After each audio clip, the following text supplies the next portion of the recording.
Okay, hopefully by this time you have successfully extended our little previous exercise to sort the results by amount spent. And we can actually take a look at our cheapest customers and our biggest spenders pretty easily. If not, tisk tisk, you should go do that before you look at my solution here.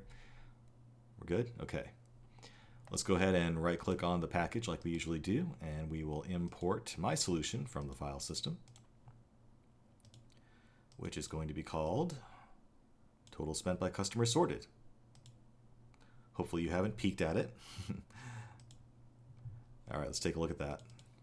And you can see it is in fact applying the same general idea that we did in the word count example when we tried to sort that by the word frequency. So we've taken what we started with our total spent by customer Scala and just changed the last few lines of it. So up to this point, things are the same. We've gone and parsed out our input data and split out the input into key value pairs where the keys are customers and the values are amounts spent. We reduced that by adding up all the amounts spent for each individual customer. And at this point, we have a total by customer RDD that contains key value pairs of customer IDs and how much they spent. So now we need to sort that the way we want.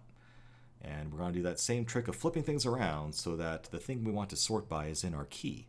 So this map function does just that. It takes our customer ID to amount spent pairs and flips it around to be amount spent and customer ID. So the new key is amount spent.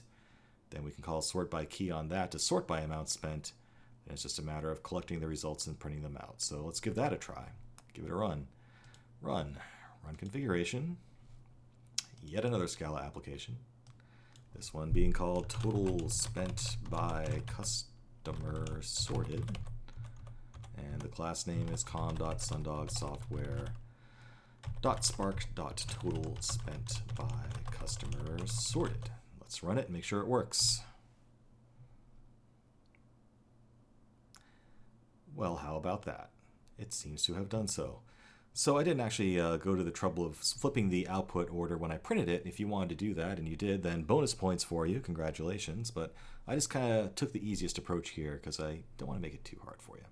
But you can see that it is in fact sorting by the amount spent, and our biggest spender in this fictitious data set is customer ID number 68, whoever that is. And I'm not sure if we have enough buffer in here to actually capture the cheapest, so we do.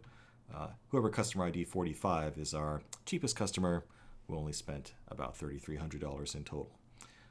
Well, it's actually a fair amount of money, but anyway, it's an illustrative example. So if you did get similar results and those are your cheapest and biggest spending customers, congratulations, you did it right.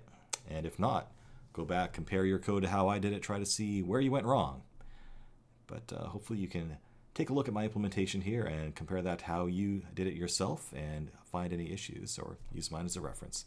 If you have gotten this far, congratulations. You have now written Spark Scala code on your own successfully. So that's a pretty big milestone. Congratulations. Pat yourself on the back. So with that under your belt, and you should be feeling pretty good about it, let's move on to some more complicated examples and see what Spark is really capable of. We'll do that in the next section.